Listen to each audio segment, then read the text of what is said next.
नमः शिवाय। प्रिय श्रद्धालुओं, आज हम आपको सुनाने जा रहे हैं सोमवार शिव व्रत कथा, जिसके श्रवण मात्र से भगवान भोलेनाथ शीघ्र प्रसन्न होते हैं। यह व्रत जीवन के दुख, रोग और बाधाओं को दूर करता है और भक्तों की मनोकामनाएं पूर्ण करता है। एक बार देवी पार्वती जी ने भगवान शिव की आज्ञा से एक श्रेष्ठ पुत्र की प्राप्ति हेतु 1 वर्ष तक चलने वाले पुण्यक व्रत का समापन किया। व्रत की समाप्ति पर पुरोहित सनत कुमार ने देवी पार्वती जी से कहा, सुव्रते, अब मुझे दक्षिणा चाहिए। देवी पार्वती ने मुंह मांगी दक्षिणा देने का वचन दिया। बस फिर क्या था, पुरोहित बने सनत कुमार ने अस्वाभाविक दक्षिणा की याचना की। देवी, इस व्रत में दक्षिणा स्वरूप आप मुझे अपने पति को दीजिए। यह सुनते ही मानो देवी पार्वती पर तो वज्रपात हो गया हो। वे व्याकुल होकर विलाप करती हुई मूर्छित हो गई। देवी को मूर्छित देखकर श्री ब्रह्मा, विष्णु और मुनियों को हंसी आ गई। उन्होंने देवी पार्वती को समझाने के लिए भगवान शिव को भेजा। देवी पार्वती की मूर्छा टूटने पर भगवान शिव ने उन्हें समझाया, देवी, देव कार्य, पितृ कार्य या नित्य नैमित्तिक जो भी कार्य दक्षिणा से रहित होता है निष्फल हो जाता है। उस कर्म से दाता कालसूत्र नामक नरक में गिरता है। उसके बाद वह दीन होकर शत्रुओं से पीड़ित होता है। ब्राह्मण को संकल्प की हुई दक्षिणा उस समय न देने से वह बढ़कर कई गुनी हो जाती है। भगवान विष्णु और ब्रह्मा जी ने देवी पार्वती से धर्म की रक्षा के लिए अनुरोध किया। धर्म ने भी समझाया। देवताओं ने कहा, मुनियों ने भी दक्षिणा देने की प्रेरणा दी, लेकिन फिर भी देवी पार्वती मौन रही। तब सनत कुमार ने कहा, शिवे, या तो आप मुझे दक्षिणा में अपने पति को प्रदान कीजिए या अपने दीर्घकालीन कठोर तप का फल भी त्याग दीजिए। इस महान कर्म की दक्षिणा न मिलने पर मैं इस दुर्लभ कठोर व्रत का फल ही नहीं, अपितु आपके समस्त कर्मों का फल भी प्राप्त कर लूंगा। उद्विग्न होकर देवी पार्वती जी ने कहा, पति से वंचित हो जाने वाले कर्म से क्या लाभ? दक्षिणा देने और धर्म और पुत्र की प्राप्ति से मेरा क्या हित होगा? पृथ्वी देवी की उपेक्षा कर वृक्ष की पूजा करने से क्या प्राप्त हो सकेगा? साध्वी स्त्रियों के लिए पति 100 पुत्रों के समान होता है। ऐसी स्थिति में यदि व्रत में अपने पति की ही दक्षिणा दे दी जाए तो भला पुत्र से क्या लाभ? यह सत्य है कि पुत्र पति का ही अंश होता है, लेकिन उसका एकमात्र मूल तो पति ही होता है। मूल धन के नष्ट हो जाने पर समस्त व्यापार ही विनष्ट हो जाता है। उसी समय आकाश में देवताओं और ऋषियों ने एक रत्न निर्मित रथ देखा जो पार्षदों से घिरा था। उस रथ से श्री नारायण उतरकर देवताओं के सम्मुख उपस्थित हुए। उन श्री नारायण को ब्रह्मा, विष्णु और शिव जी ने रत्न सिंहासन पर बैठाकर प्रणाम किया और हाथ जोड़कर गदगद कंठ से स्तुति की। वहां का सारा वृतांत जानकर श्री नारायण ने कहा, शिव प्रिया पार्वती का यह व्रत लोक शिक्षा के लिए है, अपने लिए नहीं, क्योंकि वे तो स्वयं समस्त व्रतों और तपस्याओं का फल प्रदान करने वाली हैं। इनकी माया से ही चराचर जगत मोहित है। फिर उन्होंने देवी पार्वती जी से कहा, शिवे, इस समय आप महादेव जी को दक्षिणा में देकर अपना व्रत पूर्ण कर लीजिए। फिर समुचित मूल्य देकर अपने जीवन धन को वापस ले लेना। गौ में समस्त देवी देवता विद्यमान होते हैं, इसलिए तुम ब्राह्मण को गौम्य प्रदान कर अपने पति को लौटा लेना। ऐसा कहकर वे अंतर्ध्य हो गए। तब देवी पार्वती प्रसन्न मन से अपने प्राण सर्वस्व को दक्षिणा में देने के लिए तैयार हो गई। उन्होंने हवन की पूर्णाहुति की और अपने जीवन नाथ शिव जी को दक्षिणा स्वरूप दे दिया। इसके बाद उन्होंने पुरोहित शरद कुमार जी से निवेदन किया, विप्रवर, गौ का मूल्य मेरे पति के बराबर है। मैं अब आपको अत्यंत सुंदर 1 लाख गौएं प्रदान करूंगी। इसके बदले में आप मेरे जीवन सर्वस्व को लौटा दें। प्राणनाथ के मिल जाने पर मैं पुनः ब्राह्मणों को विपुल दक्षिणाएं प्रदान करूंगी। तब सनत कुमार ने पार्वती जी से कहा, देवी, मैं ब्राह्मण हूँ। 1 लाख गौएं लेकर मैं भला क्या करूंगा? इस दुर्लभ रत्न के सामने 1 लाख गौओं की क्या तुलना? मैं इन्हें साथ में लेकर त्रिलोक में भ्रमण करूंगा। उस समय समस्त बालक इन्हें देखकर प्रसन्नता पूर्वक ताली बजा बजाकर अट्टहास करेंगे। कहने के साथ ही सनत कुमार ने भगवान शिव को अपने पास ही बिठा लिया। सनत कुमार ने भगवान शिव को वापस नहीं किया।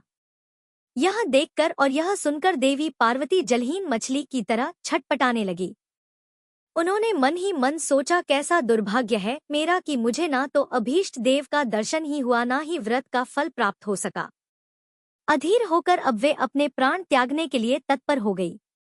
अचानक उसी समय आकाश में तेज समूह प्रकट हुआ। उस तेज समूह को देखकर देवी पार्वती ने उससे अपने ऊपर दया करने को कहा और उस मह तेज राशि के मध्य विश्व मोहन श्री कृष्ण स्वरूप का दर्शन किया।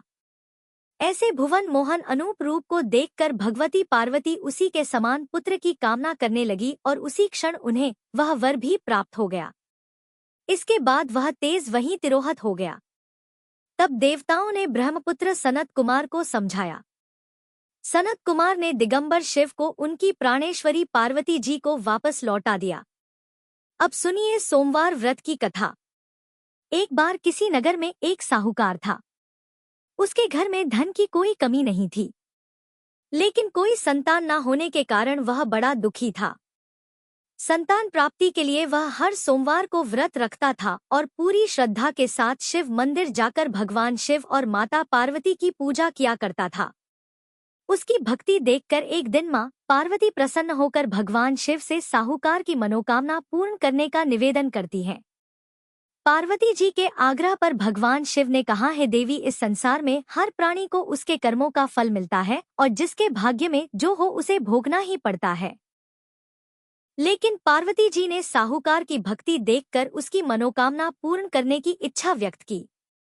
माता पार्वती के आग्रह पर भगवान शिव ने साहूकार को पुत्र प्राप्ति का वरदान तो दिया, लेकिन उन्होंने बताया कि यह बालक केवल 12 वर्षों तक ही जीवित रहेगा। माता पार्वती और भगवान शिव की इस संवाद को साहूकार सुन रहा था, इसलिए उसे ना तो इस बात की खुशी हुई और ना ही कोई दुख, बल्कि वह पहले की तरह ही शिव जी की पूजा करता रहा। कुछ समय के बाद साहूकार की पत्नी ने एक पुत्र को जन्म दिया। जब वह बालक 11 वर्ष का हुआ तो उसे पढ़ने के लिए काशी भेज दिया गया। साहूकार ने पुत्र के मामा को बुलाकर उसे बहुत सारा धन देते हुए कहा कि तुम इस बालक को काशी विद्या पढ़ने के लिए लेकर जाओ। तुम लोग रास्ते में यज्ञ कराते जाना और ब्राह्मणों को भोजन दक्षिणा देते हुए जाना। दोनों मामा भांजे इसी तरह यज्ञ कराते और ब्राह्मणों को दान दक्षिणा देते काशी नगरी निकल पड़े। इस दौरान रात में एक नगर पड़ा जहां नगर के राजा की कन्या का विवाह था, लेकिन जिस राजकुमार से उसका विवाह होने वाला था वह एक आंख से कान्हा था। राजकुमार के पिता ने अपने पुत्र के कान्हा होने की बात को छुपाने के लिए सोचा, क्यों ना उस साहूकार के पुत्र को दूल्हा बनाकर राजकुमारी से विवाह करा दूं और विवाह के बाद इसको धन देकर विदा कर दूंगा और राजकुमारी को अपने नगर ले आऊंगा। लड़के को दूल्हे के वस्त्र पहनाकर राजकुमारी से विवाह करा दिया गया। साहूकार का पुत्र ईमानदार था, उसे यह बात सही नहीं लगी, इसलिए उसने अवसर पाकर राजकुमारी के दुपट्टे पर लिख दिया कि तुम्हारा विवाह तो मेरे साथ हुआ है, लेकिन जिस राजकुमार के संग तुम्हें भेजा जाएगा वह एक आंख से कान्हा है। मैं तो काशी विद्या पढ़ने जा रहा हूँ। जब राजकुमारी ने चुन्नी पर लिखी बातें पढ़ी तो उसने अपने माता पिता को यह बात बताई। राजा ने अपनी पुत्री को विदा नहीं किया, फिर बारात वापस चली गई। दूसरी ओर साहूकार का पुत्र और उसका मामा काशी पहुंचे और वहां जाकर उन्होंने यज्ञ किया। जिस दिन साहूकार का पुत्र 12 वर्ष का हुआ उस दिन भी यज्ञ का आयोजन था। लड़के ने अपने मामा से कहा कि मेरी तबीयत कुछ ठीक नहीं है। मामा ने कहा, तुम अंदर जाकर आराम कर लो। भगवान शिव के वरदान अनुसार कुछ ही देर में उस बालक के प्राण निकल गए। मृत भांजे को देखकर उसकी मामा ने विलाप करना शुरू कर दिया। संयोगवश उसी समय भगवान शिव और माता पार्वती उधर से जा रहे थे। पार्वती जी ने भोलेनाथ से कहा, स्वामी, मुझे इसके रोने का स्वर सहन नहीं हो रहा, आप कृपया इस व्यक्ति के कष्ट को अवश्य दूर कीजिए। जब भगवान शिव मृत बालक के समीप गए तो वह बोले कि यह उसी साहूकार का पुत्र है जिसे मैंने 12 वर्षों की आयु का वरदान दिया था। अब आज इसकी आयु पूरी हो चुकी है। लेकिन मातृभाव से विभोर माता पार्वती जी कहने लगी, है महादेव, आप इस बालक को और आयु देने की कृपा करें, नहीं तो इसके वियोग में इसके माता पिता भी तड़प तड़प कर मर जाएंगे। माता पार्वती के पुनः आग्रह पर भगवान शिव ने उस लड़के को जीवित होने का वरदान दिया। शिव जी की कृपा से वह लड़का जीवित हो गया। शिक्षा पूरी करके लड़का मामा के साथ अपने नगर की ओर वापस चल पड़ा। दोनों चलते हुए उसी नगर में पहुंचे जहां उसका विवाह हुआ था। उस नगर में भी उन्होंने यज्ञ का आयोजन किया।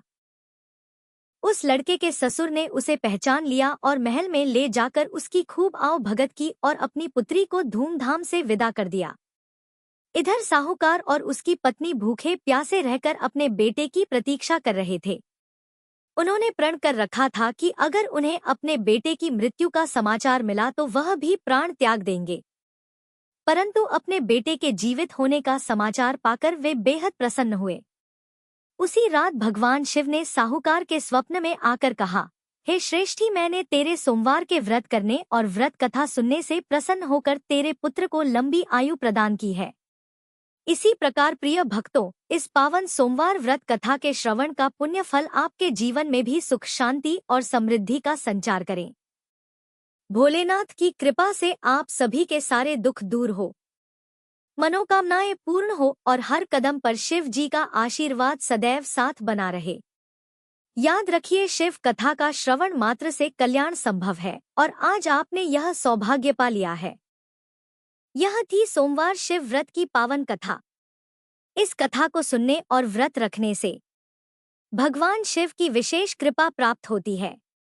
यदि कथा आपको अच्छी लगी हो तो वीडियो को लाइक करें, चैनल को सब्सक्राइब करें और इसे अन्य शिव भक्तों तक अवश्य पहुंचाएं।